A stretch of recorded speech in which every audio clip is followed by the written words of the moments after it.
Bienvenue à tous dans cette nouvelle vidéo et on se retrouve pour démarrer ensemble la tier list sur les Pokémon de la 5e génération pour ce mois de juillet 2022 puisque je l'ai pas encore fait ce mois-ci, d'habitude c'est au début du mois, mais bon là il y a eu des petits reports à droite à gauche en début de mois, du coup on l'a fait cette fois-là, mais tant que c'est dans le mois c'est pas grave. Et la particularité c'est qu'elle sera divisée en 4 parties, du coup j'ai pu le dire lors de mes vidéos précédentes d'aujourd'hui. Et du coup, bah, comme il y a beaucoup de Pokémon de la 5G, vous voyez, il y en a énormément. C'est la génération qui en a d'ailleurs apporté le plus en nombre de Pokémon. Et du coup, bah, le faire en 4 parties, c'est plutôt une bonne chose. Alors, il y a une 12 lignes et demie globalement, donc on va faire 3 lignes pour chaque partie, donc 4 parties, voilà, 3 x 4, 12.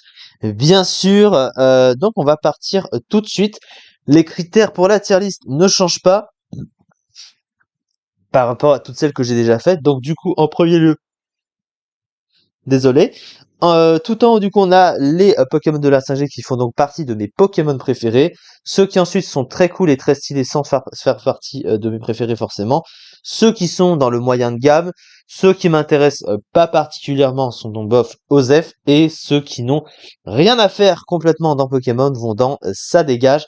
Et je me situe à la fois du côté stratégique et du côté design, évidemment. Donc on part tout de suite, donc on va faire les 3 premières lignes qui sont là.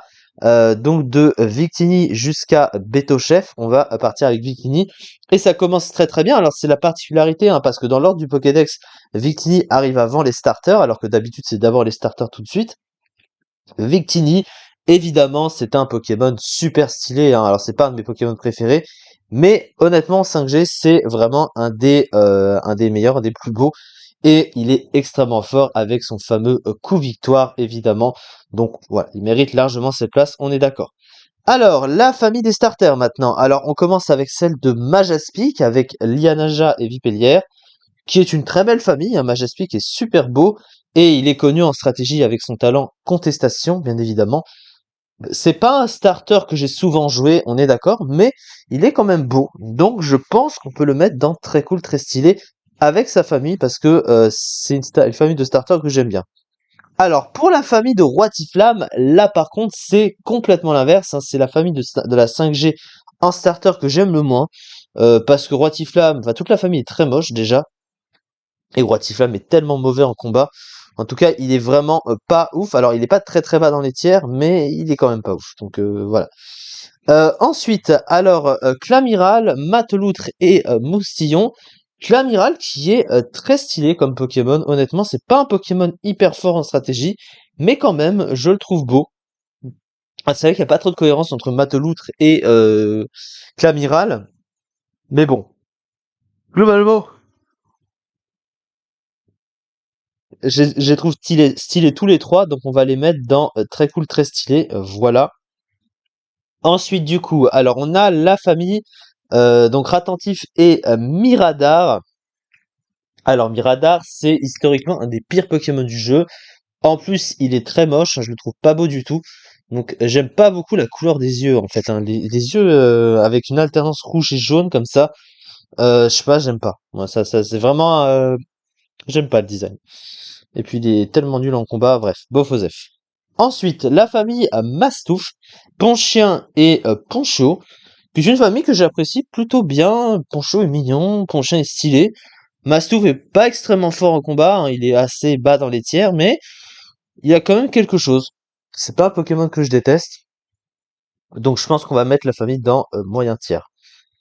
Ensuite, Léopardus et Chakripan, bah pareil, Léopardus c'est un Pokémon assez mauvais en stratégie, mais il est très stylé. Il est très beau, c'est un très... Le Pokémon Chat Ténèbres, comme ça, c'est très beau. Donc on va le mettre dans moyen tiers aussi. Alors ensuite, ça, par contre, alors les 3 singes, parce que du coup, dans Pokémon Noir et Blanc, on t'offre un singe, donc Feuillajou, Flo Flammajou pardon, ou Flotajou, en fonction du starter que tu as pris pour affronter la première arène. On te donne un des 3 singes qui a le type avantagé sur le Pokémon phare de l'arène. Et d'ailleurs en plus c'est un autre des singes finalement. Donc du coup voilà. Alors on va pas se mentir, je ne sais pas Qui a eu l'idée hein, d'inventer ces trois familles-là, mais elles sont très très moches. Il y en a, on va dire que Feuilleton est peut-être un peu plus stylé, mais ça fait vraiment partie des familles de la 5G que je déteste le plus, hein, très clairement. Et puis en plus en stratégie, ils sont vraiment, ouais, les trois sont mauvais. Les trois sont mauvais, ouais. Honnêtement, les trois vont aller dans ça dégage. Hein. C'est vraiment affreux comme Pokémon. Je sais pas qui a eu l'idée de créer ça, mais bon, voilà. Muna Mushana. Alors Mushana, le design est vraiment archi laid, hein, pour pas dire pire. Une sorte de fœtus Pokémon là. Fœtus Pokémon. C'est affreux, puis en plus il est pas terrible en combat non plus. Hein. Donc du coup, bof Joseph. Hein. Ensuite, la famille de Déflaisant avec Colombo et Poichigeon. Alors c'est dommage parce que Déflaisant est un des pires Pokémon du jeu, un des pires pigeons du jeu aussi du coup, mais il est quand même beau. Ouais, il est pas moche en vrai. Hein. Alors il y a que Poichigeon qui est moche. Poichigeon, oui, c'est vrai que ça c'est moche. Mais Colombo et Déflaisant, ils vont bien ensemble, ils sont beaux. Ah, j'ai envie d'en les mettre dans très cool, très stylé, tellement ils sont beaux. Ah ouais. Allez, ça mérite. Zébibron, Zéblitz, bah c'est pareil, Zébibron est mignon, Zéblitz c'est un zèbre électrique, c'est super stylé, mais il est extrêmement mauvais en combat. Mais je me mets à la fois du côté stratégie et design, et du coup je vais le mettre dans très stylé, hein. Il est quand même très beau en design. Hein. Zébibron, bah il va avec, hein. Voilà. La famille Gigalite, Géolite, Nodulite. Alors Gigalite, non c'est bof, hein. C'est pas un Pokémon que je trouve très très beau. En combat, ça passe, mais bon, c'est pas non plus incroyable. Voilà. Chauve-souris Rhinolove. Non, ça dégage direct. Hein. Rhinolove, un cochon chauve-souris. C'est quand même incroyable.